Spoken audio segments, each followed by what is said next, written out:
सड़कों पर विरोध हो रहा है, सड़कों पर प्रदर्शन हो रहा है और यह तस्वीरें कमोवेश हर जगह से आ रही हैं। पुलिस के साथ सीधा आमना सामना आप देख रहे होंगे। वाटर कैनन का इस्तेमाल हो रहा है, पुलिस कर रही है और हंगामा बरप रहा है।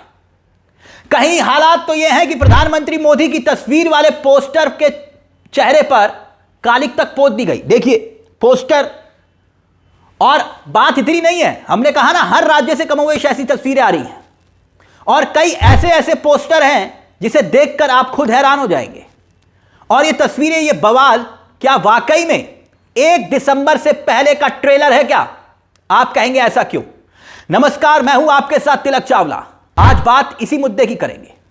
दरअसल यह किसी एक राज्य की तस्वीर नहीं है, देश भर से कमोवेश ऐसी ही तस्वीरें क्यों आ रही है। विपक्षी पार्टी के कार्यकर्ता जबरदस्त तरीके से प्रदर्शन कर रहे हैं, या फिर कह लीजिए कि एक जन आंदोलन, वो आंदोलन खड़ा करने की कोशिश कर रहे हैं जिसमें वोट चोर गद्दी छोड़ का नारा है।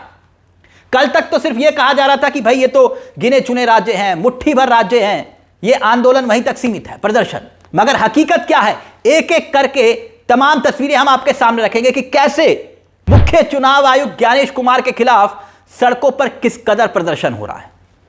सबसे पहले शुरुआत हम करते हैं आपके सामने जयपुर की तस्वीर से। जयपुर की यह तस्वीर देखिए, जिसका जिक्र अभी हमने किया था, जो तस्वीरें हमने आपको दिखाई थी, जयपुर की यह तस्वीरें हैं जहां पर चुनाव आयोग के खिलाफ जबरदस्त तरीके से प्रदर्शन हो रहा है। अब ये फुल स्क्रीन देखिए आपके सामने, पुलिस से दो दो हाथ हो रहे हैं। यूथ कांग्रेस के कार्यकर्ता सड़कों पर दिखाई दे रहे हैं, आप देख सकते हैं। और बाकायदा जयपुर की ये तस्वीरें खूब वायरल हो रही हैं।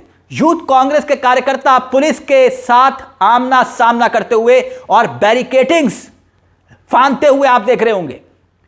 पुलिस है, सुरक्षा बल है, सब है, लेकिन उसके बावजूद कांग्रेस पार्टी के कार्यकर्ता यूथ कांग्रेस की ब्रिगेड मानने को तैयार नहीं, जबरदस्त तरीके से अपनी आवाज को बुलंद करते हुए दिखाई दे रहे हैं। वाटर कैनन आप देख रहे होंगे कार्यकर्ताओं पर इस्तेमाल हो रहा है।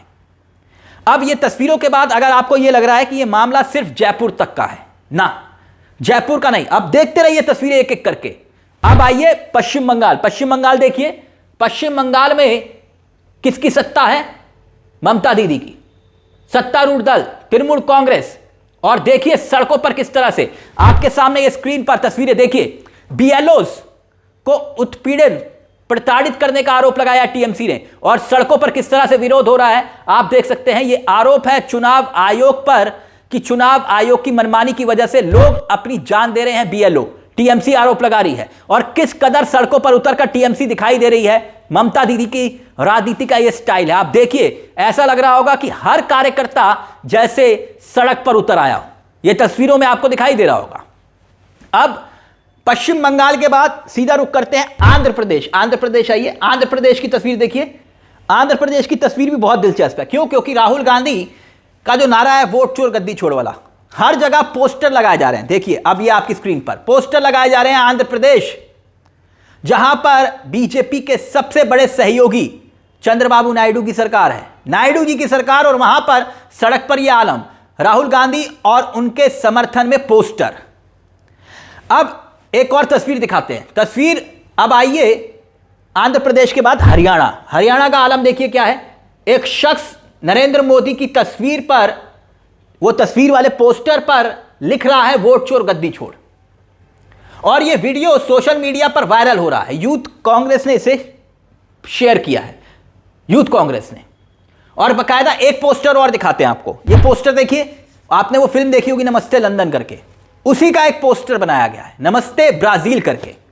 इस पोस्टर में लिखा गया नमस्ते ब्राजील।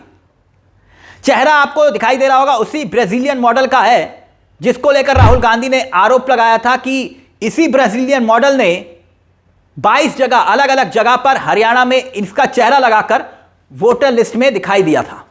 यानी इस ब्राजीलियन मॉडल का चेहरा दिखाई दिया था 22 जगह वोट। एक शख्स का पोस्टर अब दिखाई दे रहा होगा आपको, साथ में मोदी दिखाई देंगे। यानी आप देखिए, जयपुर हो, आंध्र प्रदेश हो, हरियाणा हो, पश्चिम बंगाल हो, हर जगह की तस्वीर है। अब मैं आपको एक और तस्वीर दिखाता हूं। तमिलनाडु की तस्वीर देखिए। यह है एमके स्टालिन, मुख्यमंत्री। उन्होंने बकायदा इस तस्वीर को शेयर किया है और देखिए कितना बड़ा आंदोलन एसआईआर को लेकर ही यहां पर दिखाई दे रहा होगा। और एक जोर आजमाइश तमिलनाडु की तस्वीरें बता रही हैं कि वहां भी अब जोर आजमाइश शुरू हो चुकी है।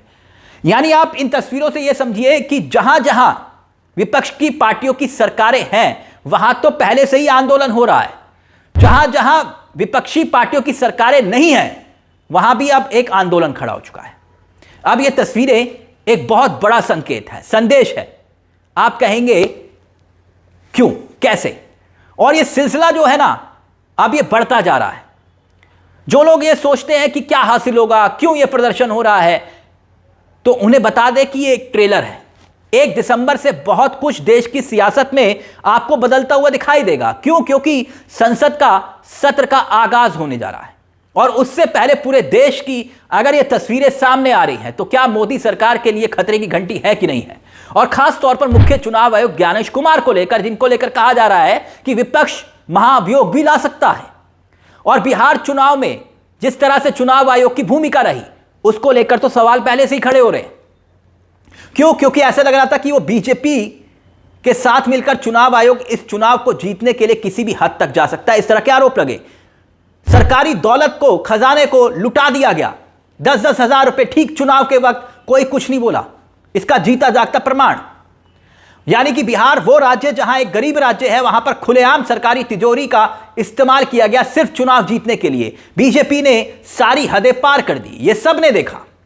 हरियाणा से कैसे ट्रेनें चल के गई, एक वोटर जो है एक दिल्ली में वोट करता है वो बिहार में भी वोट करता है, तो तमाम ऐसी चीजें सामने आई, लेकिन चुनाव आयोग ने चू तक नहीं बोला। और देश की मीडिया के बारे में तो आप जानते हैं, वो तो सरकार की सत्ता की जेब में है। यानी कि पूरी की पूरी एक ऐसी व्यवस्था बन चुकी है विपक्ष के लिए जहां चुनाव विपक्ष को लड़ना अब बेहद मुश्किल हो गया है, नामुमकिन हो गया है।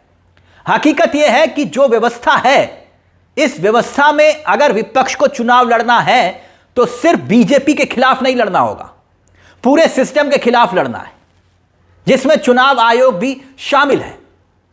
अब बहुत से लोग कहते हैं कि भैया इसके लिए आप कोर्ट क्यों नहीं जाते? विपक्ष को कोर्ट जाना चाहिए, दरवाजा खटखटाना चाहिए, कोर्ट के भीतर सत्ता पक्ष को एक्सपोज करना चाहिए। लेकिन रुकिए, एसआईआर को लेकर क्या बंगाल की सरकार, तमिलनाडु की सरकार कोर्ट नहीं गई? कोर्ट गई, लेकिन सुप्रीम कोर्ट जाने से क्या हुआ? सुप्रीम कोर्ट में तो बिहार के एसआईआर का मामला याद करिए, बिहार की एसआईआर का मामला अभी सुप्रीम कोर्ट में चल रहा है और वहां बिहार में चुनाव निपट गया, एसआईआर का मामला सुप्रीम कोर्ट में चल रहा है और मुख्यमंत्री की शपथ भी हो गई। बात यहां पर सही है कि मसला लोकतंत्र का है और लोकतंत्र में सबसे बड़ी बात यह है कि लड़ाई जनता की अदालत में लड़ी जाती है, जनता की अदालत में, और विपक्ष वही कोशिश कर रहा है। इन तस्वीरों को देखकर आपको क्या लगता है? ये जो हालात आप देख रहे हैं, क्या लगता है आपको कि आखिरकार अब ये सियासी लड़ाई किस दिशा में जा रही है? क्या वाकई में जो राहुल गांधी ने आह्वान किया है रामलीला मैदान में एक बहुत बड़ी रैली करने का, ये उससे पहले का ट्रेलर है क्या, जो ये प्रदर्शन की तस्वीरें आप देख रहे हैं? यानी बात बहुत आगे तक बढ़ चुकी है, पूरे देश की ये तस्वीरें जो आपको देश की होनहार मीडिया नहीं दिखाएगी। इस मुद्दे को लेकर आपकी क्या राय है? अपनी राय हमें कमेंट बॉक्स में जरूर दीजिएगा। मुझे तिलक चावला को दीजिए इजाजत। एक छोटी सी दरख्वास्त, सब्सक्राइब जरूर कर लीजिएगा। यह मंच आपका है जहां हम सिर्फ खबर नहीं दिखाते बल्कि खबर के पीछे की खबर भी बताते हैं। नमस्कार, जय हिंद, जय भारत।